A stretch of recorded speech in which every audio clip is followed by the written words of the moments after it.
Hello बच्चों, यहाँ पर देखो क्वेश्चन क्या है। A rod of length 1 meter rotates in the xy plane about the fixed point O in the anti-clockwise sense, as shown in the figure with velocity omega is equal to a plus bt.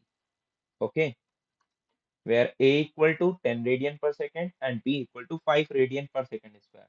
The velocity and acceleration of point A at t equal to 0 is. तो देखो बच्चों, omega कितना दे रखा है हमें 10 plus 5t। ठीक है, तो हमारे पास इसको मैं डिफरेंशिएट कर लेता हूँ तो D omega by D T, this is your alpha. तो अल्फा कितना आ जाएगा बच्चों, 5 के बराबर। Okay, 5 radian per second square. अब समझो, at T equal to 0 omega कितना हो जाएगा बच्चों, omega will be equal to 10 radian per second. Okay, और अल्फा कितना है हमारे पास, 5 रेडियन पर सेकंड स्क्वायर।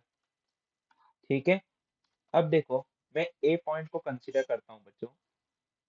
तो ए पॉइंट के पास एक तो वेलोसिटी आ जाएगी जो कि किसके बराबर होगी, एल इंटू ओमेगा के। तो वेलोसिटी जो आएगी बच्चों, वो तो आएगी वाई डायरेक्शन में, और कितनी आएगी, तो 10 मल्टीप्लाई बाय योर कितने की लेंथ है रॉड, 1। तो यहाँ से देखो वेलोसिटी कितनी आ गई बच्चों, 10 जे cap metre per second. Okay, 10 जे कैप मीटर पर सेकेंड। तो अब देखो, अब हम एक्सीलरेशन की बात कर लेते हैं।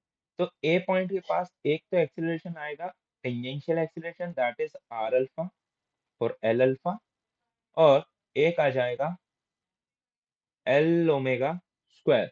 ओके बच्चों, that is your radial acceleration. तो रेडियल एक्सीलरेशन कितना आ जाएगा बच्चों, 1 इंटू 10 का स्क्वायर, दैट इज 100। अब समझो बात को, ये आ रहा है नेगेटिव एक्स एक्सिस की तरफ, क्योंकि पॉजिटिव इस तरफ है तो ये किस आ रहा है, नेगेटिव। तो A R is equal to, I can write -100 I cap metre per second square. Okay, अब एटी की बात कर लेते हैं। Tangential acceleration is equal to L into alpha. तो A T will be equal to बच्चों 5 मल्टीप्लाई बाय 1, और it is in positive Y direction, देखो अपवर्ड आ रहा है। तो यहाँ से एटी की वैल्यू आ जाएगी 5 J cap metre per second square.